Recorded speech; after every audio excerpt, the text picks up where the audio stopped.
नागपुर में सालाना विजयदशमी समारोह में शस्त्र पूजा की। भागवत ने कहा कि चीन ने घमंड में बॉर्डर पर घुसपैठ की कोशिश की, लेकिन भारत ने चीन को जो जवाब दिया उससे चीन सहम गया है, क्योंकि भारत चीन के सामने तनकर खड़ा हो गया है। अब ये सारी कोरोना महामारी में चाइना का नाम आता है, वो पता नहीं क्या है, संदिग्ध नहीं, निसंदिग्ध कुछ नहीं, शंकाएं हैं, संदिग्धता है।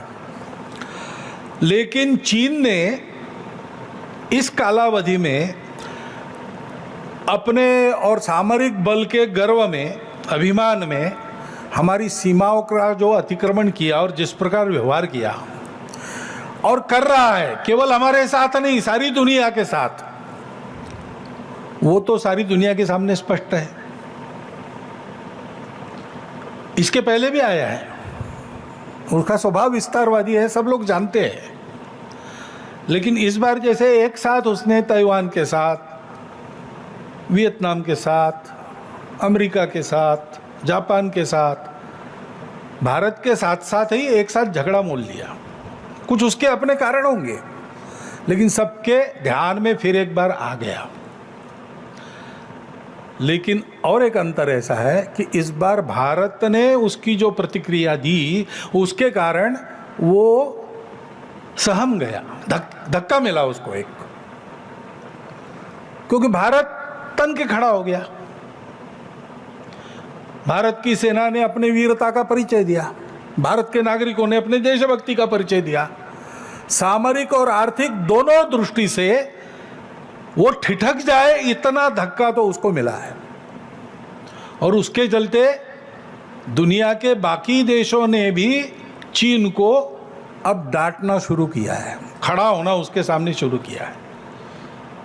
और इसलिए हमको अधिक सजग रहने की आवश्यकता है, क्योंकि ये जो नहीं सोची थी उसने ऐसी परिस्थिति उसके सामने खड़ी हो गई, उसकी प्रतिक्रिया में वो क्या करेगा पता नहीं। और इसलिए इसका उपाय क्या है? सतत सावधानी, सजगता और तैयारी।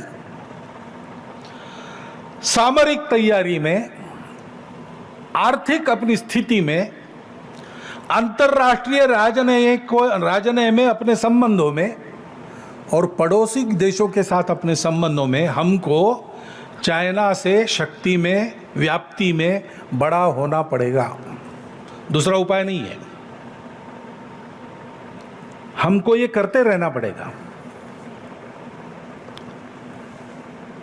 ऐसा करेंगे तो हम चाइना को रोक सकते हैं,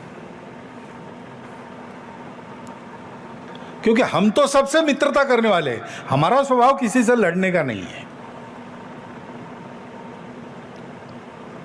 लेकिन हम मित्रता करने वाले हैं, इसका मतलब हम दुर्बल नहीं है। हमारी मित्रता की वृत्ति को दुर्बलता समझकर, और जो लोग ऐसा सोचते हैं कि हम चाहे जैसे झुका सकते हैं इनको, हम चाहे जैसे इनको मोड़ सकते हैं, उनकी गलतफहमी कम से कम अब तो दूर हो गई होगी। हमारी सेना की देशभक्ति, वीरता, हमारे शासनकर्ताओं की आज की स्वाभिमानी नीति और भारत के लोगों का ऐसे प्रसंगों में एकजुट खड़ा होकर नीति धैर्य के साथ आने वाली परिस्थिति का मुकाबला करना, चीन को यह पहली बार अनुभव मिला होगा, उससे उसने समझ जाना चाहिए। ऐसा मानस जो मन में रखते उनको सबको समझना चाहिए कि इतने कच्चे हम नहीं है। ऐसी कोई भी परिस्थिति आएगी तो हम लोगों की सजगता, तैयारी और दृढ़ता किसी प्रकार कम नहीं पड़ेगी। सारे राष्ट्र में आज यह आत्मविश्वास की हवा चल रही है। मोहन भागवत ने चीन को चेतावनी दी, लेकिन राहुल गांधी का चीन वाला रेडियो आज फिर बजा।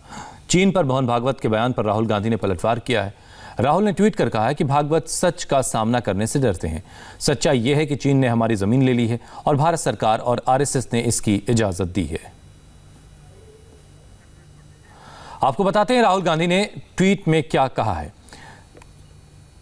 चीन कहीं ना कहीं भागवत सच्चाई जरूर जानते हैं, लेकिन वो इसका सामना करने में डरे हुए हैं।